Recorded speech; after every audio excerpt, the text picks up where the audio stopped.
can this revamped roster of the New Orleans Pelicans outperform what everyone expects them to? We'll discuss that and more on this edition of The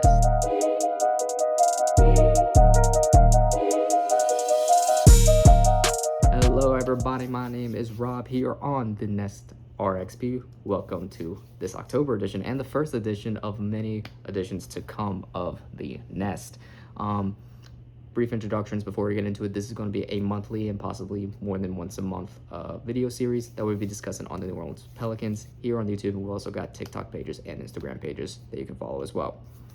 But we just had a massive up and down preseason for the New Orleans Pelicans, and we started off very good, 2-2 against Australia teams, and then we went 0-2 versus NBA teams against the Rockets and the Magic. And while I liked what I saw from a lot of it, and we're going to be getting into that in a little bit, there's a lot to discuss. That's the long and short. There is a lot to discuss with this team. Let's start off with the elephant in the room. I quote that because he's not really an elephant anymore, and that's Zion Williamson. Dude slimmed down, and he's looking good, especially in the preseason on both sides of the ball.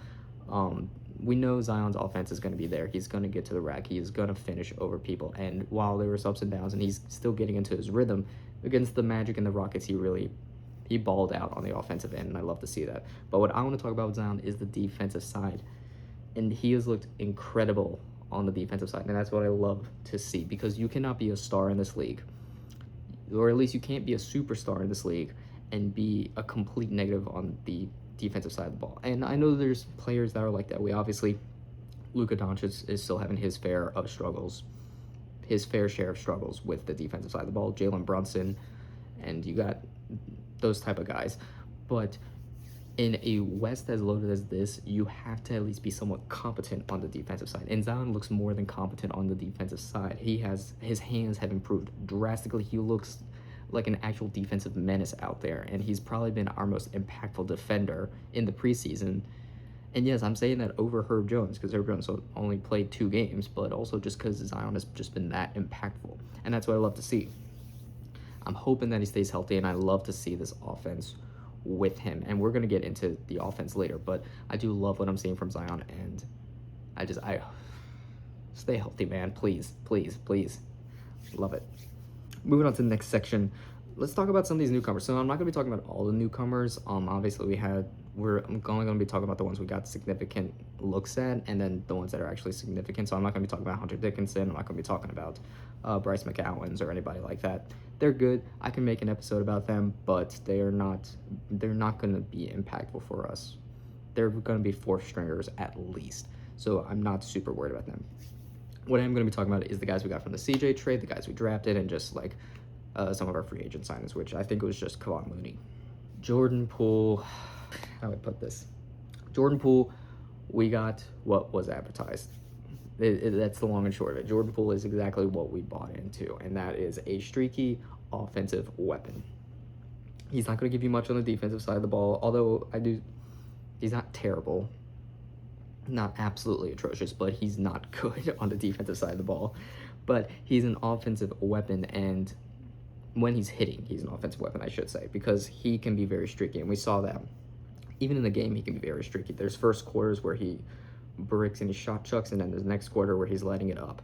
And I'm fine with that because of the way he's getting these shots and how the offense is working around him, because he's not like CJ McCollum, and I have all the respect in the world for CJ, but when it comes to CJ, his game is not fit for the modern offense.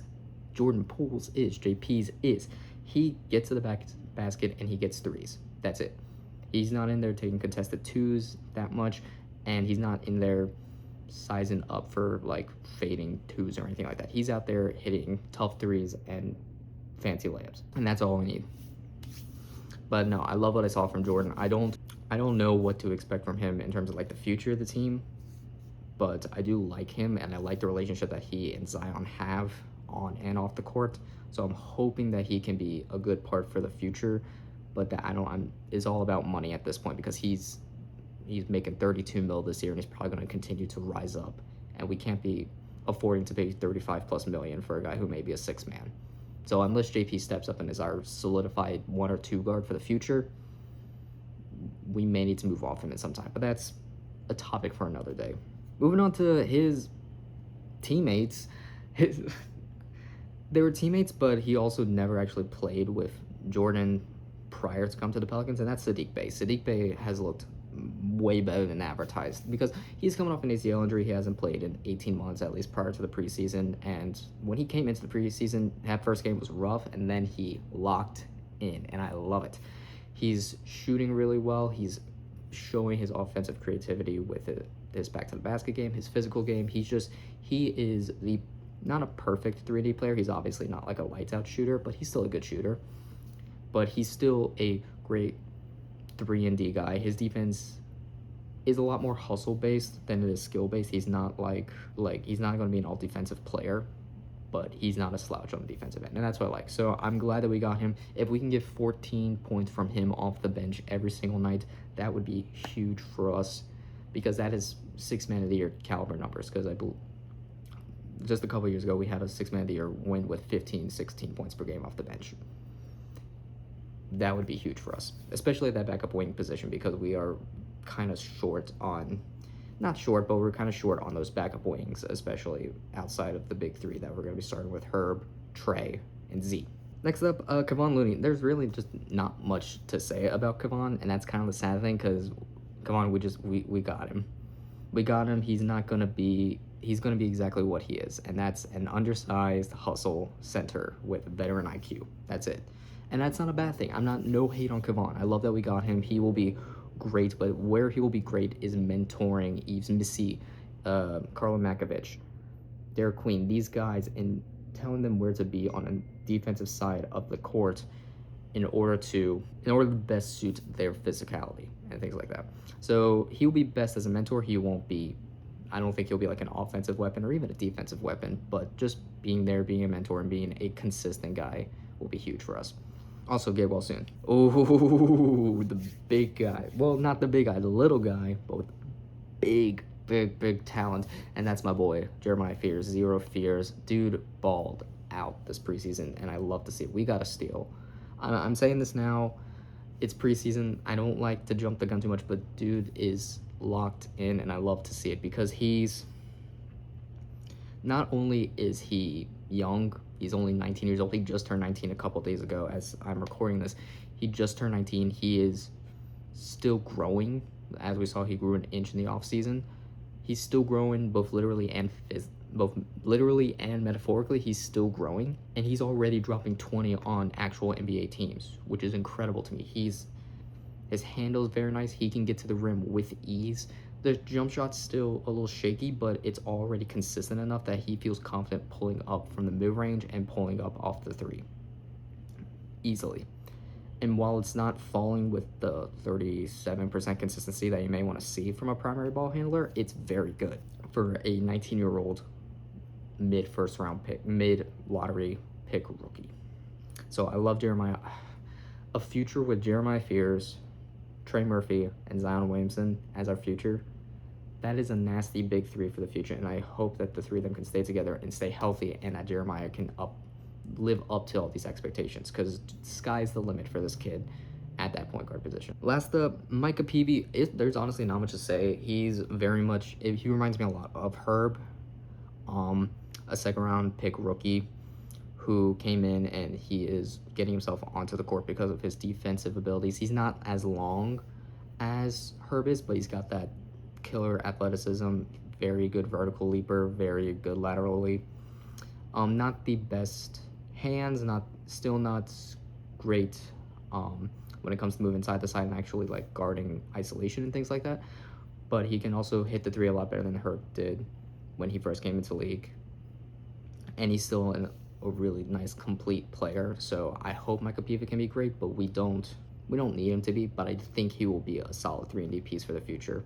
So just hopefully he can get that shot down, and hopefully he can get some of his defensive IQ up in order to fit the league a lot better. Alrighty, now this is the section that I really want to talk about, and that is, I really hate doing this, but Willie Green. We need to talk about Willie Green. We need to figure out what the heck we're going to do with him, because Willie... Okay, I'm gonna get on my soapbox for a minute.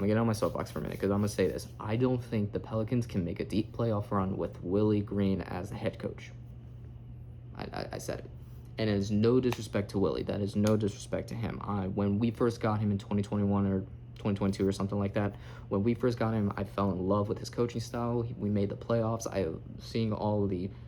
Seeing the videos of you gotta fight. I loved that. I loved seeing him, and I was a Willie Green believer for the longest time, up until about midway last year, because I began to see that outside of Zion's complete ball dominance and offensive dominance, Willie Green can't coach an offense to save his life.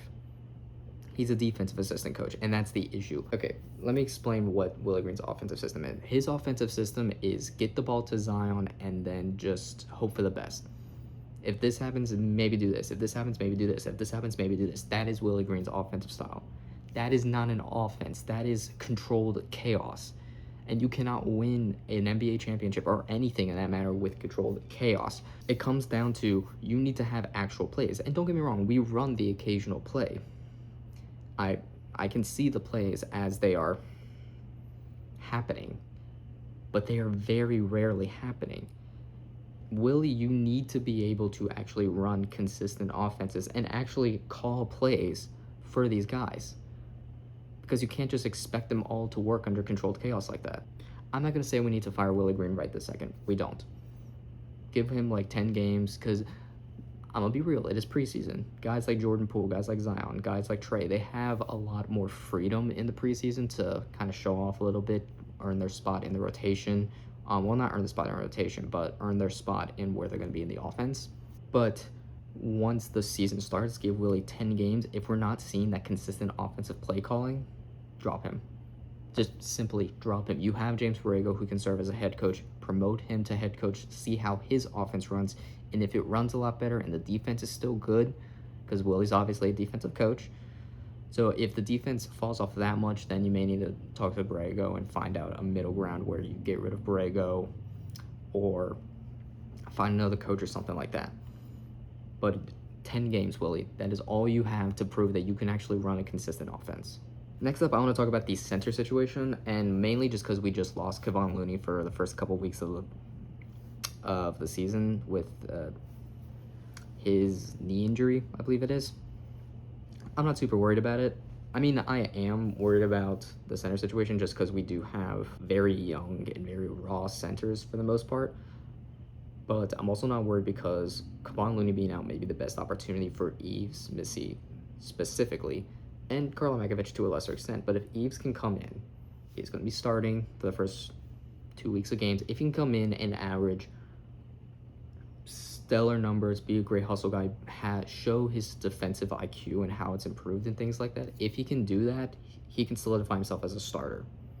If he doesn't do that, then we have to have a really big discussion about what we're going to do for the center, because Kevon Looney, he can start for us, but you cannot put your future and hopes and dreams of a deep playoff run on Kevon Looney. No offense, Kevon. But that's just not his game. That's just not his impact. He's best served for us as a backup five and a mentor. So having someone like Yves, who can be that vertical threat alongside Zion when he's like sitting in the dunker spot, for Yves to sit in the dunker spot while Zion drives. And we saw a lot of that in the preseason with Zion going downhill. We need to have that ability. So no, I'm not super worried, but I do think that we need to keep an eye on it. And keep an eye on the center market as well. There's going to be guys that may be requesting trades soon, and I can get into that topic another day. But there's going to be guys who may be in the market, and if you can get one that fits really well with us, go get him. Because right now you are one good centerpiece away from a pretty consistent deep playoff run. Now, just going into our expectations for what the Pelicans are going to be likely going to be doing in the regular season, I'm not really expecting them to be a top 6 seeds, but I am expecting them to be a play-in team, and that should be pretty easy. And I'm not saying that because we're bad. I think we have a lot of talent on this team. It's just a matter of, one, we are extremely young, and two, the West is stacked, especially this year. But on the same side, I wouldn't be surprised if we made it into that middle of the middle of the top 6 in that like 3 or 4 range, just because the West is very top heavy, and then in between that top heavy and the very bottom, it's a lot of mush.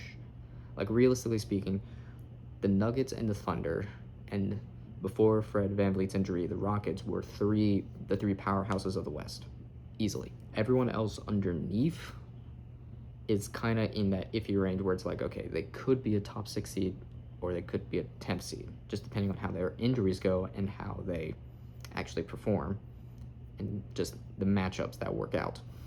And we were right amongst that mush.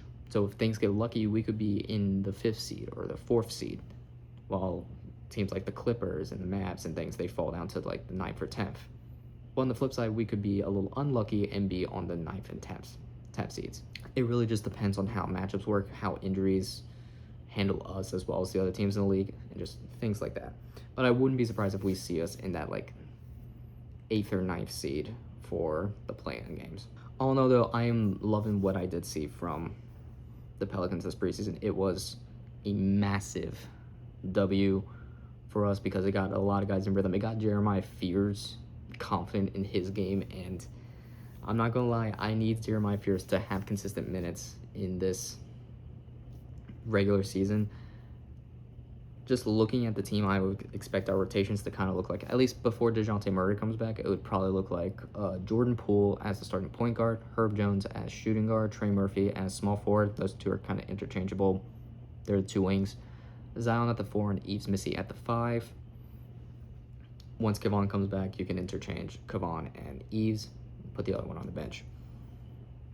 And then for the bench, you have Jose Alvarado running the backup PG, Jeremiah Fears running up the backup shooting guard, although they're both kind of just backup PGs in that sense.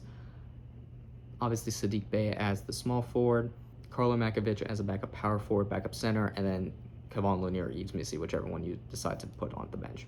And obviously, you still have to see their Queen. Got to see, can he be a rotational player early, or do we need to give him time in Birmingham? Do we need to give him time to develop, things like that? Because he may be a 3rd string, or he may be our backup center. He may even be our starting center if he can excel. I don't think he will, but I think we can hope that he can excel in that way.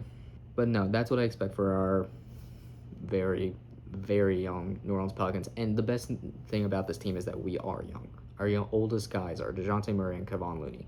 The rest of the guys are sub 27, sub 26. They are entering the league or just in their 2nd or 3rd years. They have a lot of time to develop, and our window is only getting bigger. So don't be worried this year if you see us not in the top seeds. Yes, we don't have our 1st round pick next year. That's a huge loss. But we also have such a great core that I'm not worried about adding another dude who, unless it's a top like 5 pick, who's not going to be better than any guys that we already have on this roster for the most part. So I'm not worried about that pick. I'm not worried about being a top 6 seed right now. I'm just worried about making sure we get the play in so that we can continue to play and get these guys developmental progress towards the postseason and things like that. Also, good to see postseason Z. We only got 1 game of him last season. I need a lot more than that. We need a lot more than that. But anyway, thank you all so much for watching. Tune in next month. No real set schedule yet, but just tune in next month. We'll have another video out for you, unless some big news drops at the end of this month, and then we'll do a reaction video to that. So just stay tuned. Make sure to subscribe to the TikTok for more videos and the Instagram for pretty much daily graphics on the New Orleans Pelicans and things like that. And anyway, peace.